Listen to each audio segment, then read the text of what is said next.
اینجا سرزمین ساز و آواز ستاره افغان است و دو بیرار از ما روی استیج است.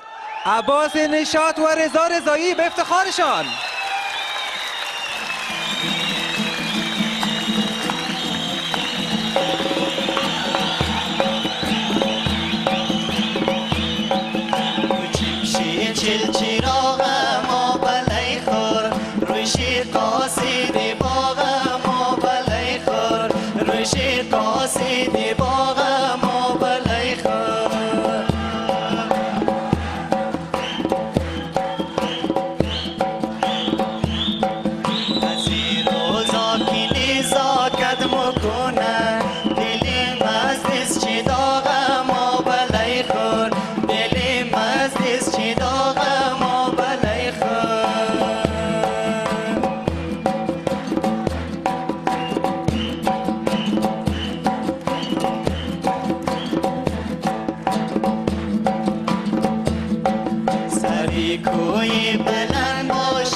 بسیار عالی، بسیار مقبول.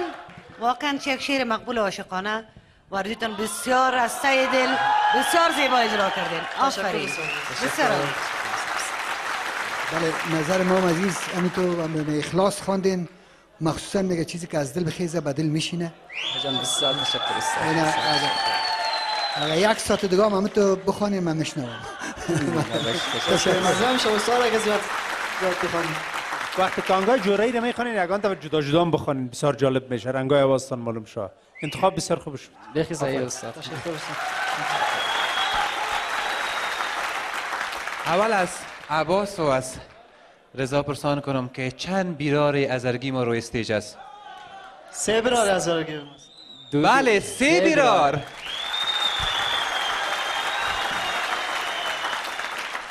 دوستای عزیز، 2 ستاره که از تارهای دنبوریشان عشق فواره میزنه روی استیج هستند. زیبا میخوانند، مقبول، اما برنامه ستاره افغان برنامه رقابت است. یک ستاره در برنامه امشب با کمترین رأی استیج ستاره افغان رها میکنه. اگر خودت از برنامه پس شوی، باز با رضا کی دوگانه بخوانه؟ امید جان اول بگی که خدا نکنه. به خاطر از اینکه ما امید بسیار زیاد دارم و مردم مثل کوری پشت سر میسته دیگه انشالله که کامیاب هستیم. بسیار مقبول، بسیار. این امید پولیت است، تشویش نکن. و رضا اگر خودت نباشی باز با عباس نشاط کی دوگانه بخوانه؟ مجبور من بخوانم. امیر کم که امید جان عباس جان گفتن ما هم نمیخوایم که اوت شوم، ولی امیر کم که عباس جان گفتن از ما هست انشالله.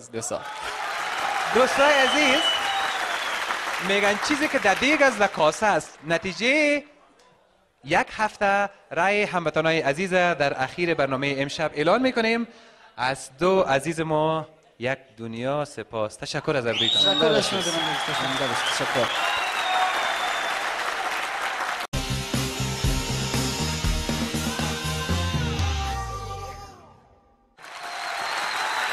دقایق اساس و سرنوشت ساز، لحظات پر اضطراب و پر هیجان در برنامه امشب معرفی ستاره شماره 12 از برنامه ستاره افغان. امشب کسی که پایین ترین رای از هموطنان عزیز ما در یک هفته گذشته در خارج و داخل افغانستان از آن خود کرده، ناگزیر با ما خداحافظی میکنه و مقام 12 از آن خود میکنه. رضا رضایی گفت اگر ستاره افغان نشم تا آخر عمر خیاطی میکنم.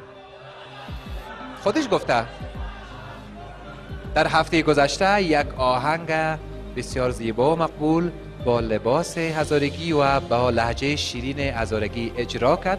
هموطنان عزیز ما از سر تا سر افغانستان تا مرا دیوانه کرده بودن، زنگ میزدن که شماره تلفن رضا رضایی رو بتین. اما ای که تا چی حد رای ارسال کردن، امشب متاسفانه تا حال روی استیج انتظار میکشن، اما به حد و اندازه رای گرفته که کامیاب است.